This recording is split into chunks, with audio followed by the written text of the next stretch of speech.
لیکن مکے کے اندر میرے کریم آقا صلی اللہ تعالیٰ علیہ وآلہ وسلم نے ابھی اظہار نبوت نہیں فرمایا ہوا. میرے کریم آقا علیہ الصلوۃ والسلام کا جو خلق ہے، حضور علیہ الصلوۃ والسلام کا اسوہ حسن ہے، وہ شروع سے ہی بے مثال ہے. بے شک نبی پاک صلی اللہ تعالیٰ علیہ وآلہ وسلم نبوت کا اظہار فرمانے سے پہلے بھی لوگوں کی زبانوں پر صادق اور امین جیسے القابات سے متصف تھے. بے شک سیدہ پاک کو آپ کی ایمانداری، آپ کی وجاہت، آپ کی خوبصورتی اور آپ کا لوگوں کے ساتھ نرم رویہ اس کا پتہ چلا، تو آپ نے نبی پاک صلی اللہ تعالیٰ علیہ وآلہ وسلم کے ساتھ تجارت کو فروغ دینے کے لیے ان سے بات کی اور اپنا ایک غلام میسرہ اس کو ساتھ کر دیا. نبی علیہ الصلوۃ والسلام ملک شام کی طرف تجارت کی غرض سے تشریف لے گئے.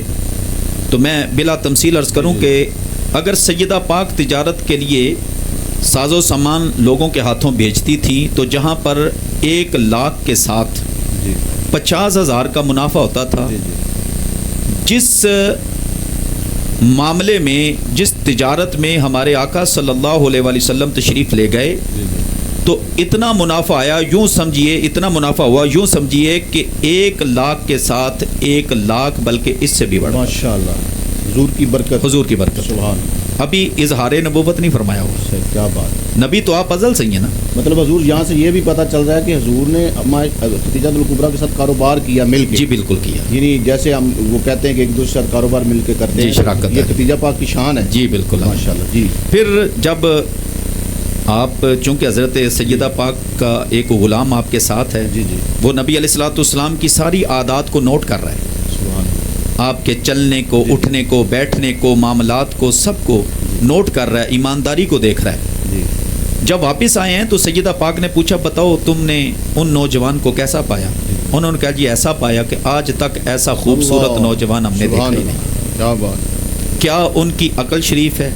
کیا ان کا لب و لہجہ ہے؟ کیا ان کی ایمانداری ہے؟ یہ ایمانداری ہی ہے کہ اللہ تعالیٰ نے اتنی زیادہ تجارت میں ہمیں برکت عطا فرمائی. کیا بات. ماشاءاللہ. تو پھر سیدہ پاک متاثر ہوتی ہیں میرے کریم آقا علیہ الصلوۃ والسلام سے، اور خود آپ کی ایک سہیلی ہے جن کا نام نفیسہ آتا ہے، ان کے ہاتھ پیغام نکاح پہنچاتی ہیں. صحیح.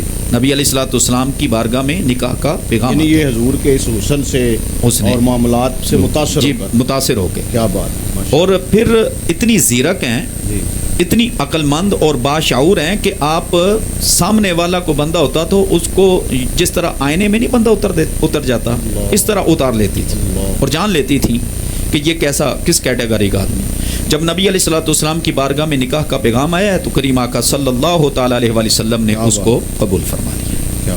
پھر اس طرح کریم آقا صلی اللہ تعالیٰ علیہ وآلہ وسلم کا نکاح سیدہ خدیجہ الکبریٰ رضی اللہ تعالیٰ عنہا سے منعقد ہوا.